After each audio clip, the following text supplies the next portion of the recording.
What is up, ladies and gentlemen? It's MandooMillions and I am back with another video. If you already know what to do, subscribe. Road to 1K. You know I'm trying to get road to 1K. Like, bro, we are on it. We are on it, road to 1K. But since we're talking about, you know, subscribing and liking and whatever and road to 1K, how about follow me on social medias, right? I'm not active, but I'm active on it. But regardless of that, I don't want to keep talking about, you know, all that crap. Let's talk about what's today's video. As you can see from the title and thumbnail, is a different type of video. So I want to bring up a new series in a part of my channel. I want to bring more anime into my channel. What I want to do for today's video is I want to go over Naruto theories. This series is going to be talking about anime theories, but for today's video is going to be talking about Naruto theories. I wanted to get Naruto because you know me, big Naruto fan. I love Naruto, and I just went on this site and I just wanted to go over the theories. It's called the 10 craziest Naruto fan theories. I'll put the link in the description so y'all can check it out yourselves because I'm gonna go over some. So let's just go over the first one. Kabuto was Jiraiya Spy. Kabuto's loyalty was always in question since day one.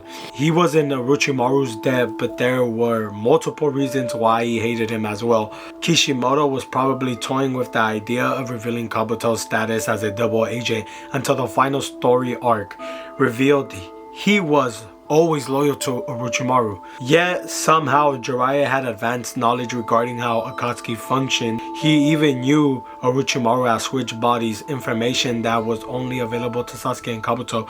When the three sages fought, Kabuto never directly engaged in combat. Dude, that's crazy. Like, I can't think of a time they really engaged each other. And the weird thing about it is so true. Jariah always knew what Orochimaru was doing. Like, when all three of them fought, like, that boy was really breathing down his neck. When the Akatsuki attacked a certain place or all that, Jariah knew. And the reason why it was weird is because Kabuto was a double spy. So he was working with Sasori and also obviously working under Orochimaru, but he was a double agent during that time. Remember when they defeated Sasori and then Sasori told him that he meets a secret spy, and it was Kabuto. Like, that's crazy. I'll be shocked for the fact that, well, it's this fan theory, but I'm thinking of it in the show. Like, if they would never show it and that shit happened, like that's pretty fucking wild. Like, they never really engaged into combat, no matter, and then they never really mentioned each other. Like, bro, I don't think they ever spoke. Like, Kabuto just said, oh, he would be like, oh, one of the legendary signings are there, and that's about it. But I think that was crazy. I think that'd be dope if that was really true. Like, imagine down the road in Boruto, literally Jiraiya's still alive and then Kabuto's right there. Because Kabuto, they left him alive. I don't know what he's doing. I forgot what he's doing now in Boruto. But bro, just imagine. Like, imagine. The next theory. Holy shit. Like, this one, obviously, I'm pretty sure this theory everyone has been thinking since the end of Naruto Shippuden. Like, the moment the Tsukoyomi was introduced. Now that I said the name, you should know. Infinite Tsukoyomi worked. Everything that's happening is an illusion. But what? I haven't read it because I already thought in my head what's it gonna be, but let me just read it. The Infinite Tsukoyomi technique puts humanity in an internal trance. They become mindless slaves trapped in a never-ending illusion. Their chakras could then easily be harvested. The technique is broken down by the end of Naruto Shippuden. But what if the technique is still active and everyone's in the Matrix now? What if everything we see in Boruto and beyond is merely the work of the Infinite Tsukoyomi? There's so many reasons why this could be so true. Like, I already thought about it. Like, bro, what if this shit is so true? Obviously it's a fan theory, but like, you know, I'm thinking like, what if like it were to really happen and all that. But there's many reasons why it's not, why it could.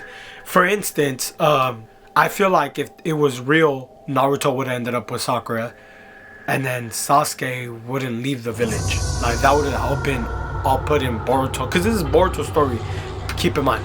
So this trance is in Naruto's stage. So this is like Naruto's world in Boruto, low key, but it's Boruto's story. I don't know if that makes sense, but it makes sense to me. The main thing that is weird with Boruto you know, Naruto finally seeked peace. All the nations are working together. There's still some out there that are not, but they're all working together, right? Why do you think Naruto lets all of Boruto's friends handle missions without their helps, without their backups? Because if you think about it, big shit happens in Boruto, and all of them chill. Like, they chill. They're like, whatever, cool, they can handle it. But the reason why is because they know how it's planned. It's this all Tsukoyomi. Like, bro, you fucking imagine. Like, that would be fucking wild. Like, this next theory I find interesting. I'm first reading this one, and I found it interesting. Each Akatsuki member represents a different motivation for war. This actually makes a lot of sense and was probably intentional. Each member of Akatsuki represents a reason why people wage war. Hiran represents religion. Kakuzu represents money. Pain and Kona fight for peace. Kizame stands for exposing the lies of bureaucracy. Sasori and Deidara want to create a world where there are long-term bioplasmic changes. Itachi wanted to protect his people from harm. Zetsu fought for lineage. And lastly, Obito intended to unify the world under a new ideal world order. I'm gonna be honest with you, I do not know what any of that shit meant. I even said some of the words wrong. Well, I could see why. Hidan was all about religion. Kakuzu obviously about money. Pain and Kona, they started Akatsuki to do peace, so they had their own version of peace. They fell off of it, obviously, and thought their way was right. So it makes sense. Kizame, I'm assuming, I don't really know what the word means. Since Kizame died till the end of fucking real loyalty, I'm assuming that he just wants to like expose those who aren't about it, like his partner Itachi. Itachi basically wasn't loyal to the Akatsuki. He was, but he wasn't. So damn, that's a good one. Sasori and Deidara. I feel like Sasori and Deidara motivation for war is to make an impact of their art, because you know, Deidara explosions, Sasori with his puppets, they both feel like they have their own version of what real art is. So I feel like they would have made, you know, history and war with their art. That's what I think. I don't know if that makes sense. I feel like it doesn't. Itachi wanted to protect his people from harm. It makes sense. The Hidden Leaf Village, you know, died out to protect it. That's why he did what he did. Zetsu, don't even know what that means. Don't really care. Zetsu's fucking irrelevant. But yeah, I feel like, yeah, irrelevant. Obito basically did it for a chick, and then in the process of that, he was convinced that the world is fucked, which it is. So he tried to find his own way of peace, as in following into Madara's footsteps. Interesting theory.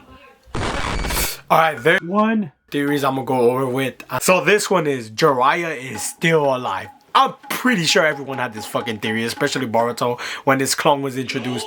Everyone had this theory. Everyone had this theory on there already, bro. It was on check already. Stop playing with me. But let's get into it. Let's read it out, because I want to know what they said. This would be the dream come true for many anime fans. Duh, thank you. Jariah was the best thing that happened to Naruto.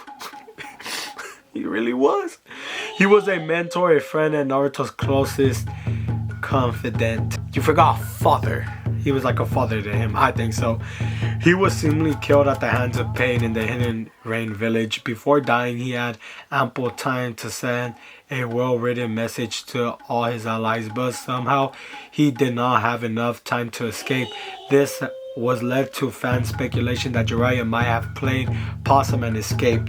Characters have been brought back from the dead without using their DNA in the series. If Jariah is indeed dead, bringing him back using the Rinnegan would not be a problem. Somebody has already done it. Oh, that gave me the chills. Like, that is so true, dude. I remember when Jariah died. That shit was depressing. But what if the code he left Paws back, the frog, what if it was literally a message that Naruto could understand, that he is still alive? Like, imagine if that shit happened.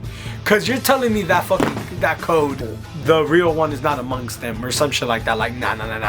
Like, imagine if there was some more to it, but Naruto didn't catch on. Obviously, it's not true, cause he would have caught on. But damn, that's crazy though. A lot of people have been brought back without their DNA in many type of ways. So what if he did bring back? That's what people thought when that certain character from Boruto was released. You know, everyone thought it was Jariah. because he went inside the village and no one was alerted. Because, you know, if an unknown person goes inside the village, everyone will get alerted. Well, Ino will, and her clan. So makes sense, but damn, that's crazy. Just imagine if in Boruto they decide to just throw the bombshell that fucking Jiraiya is alive. What if in the process they're saying, you know, they're saying Naruto or Sasuke might die. What if Naruto is on his verge to die and bam, Jiraiya comes out of nowhere and saves him? That'll be fucking crazy. That'll be insane. That'll be beautiful. And but I'll be hurt because Jariah wasn't there for his wedding. Hokage, kids, like, bro, I would like, damn. Like, that sucks. Like, that sucks. That is it, ladies and gentlemen. That is gonna be it for today's video. I'm giving this video a shot. See if you guys like it, if I attract any anime fans. If I did, I'm a big ass anime fan. Not just Naruto, but I love every anime. And with this new series, I'm gonna go over different anime theories. I'm gonna search them up and then go over them and see what I put my 2 cents in. But I had to start with Naruto because Naruto is my favorite, fan favorite. You already know. And yeah, that is it, ladies and gentlemen. Like I said, give me feedback if you enjoyed this. Anyways, guys, ladies and gentlemen, this is MandooMillions and I am out. And I'll see you guys in the next one. Yeah, up next up. Subscribe to this channel, man.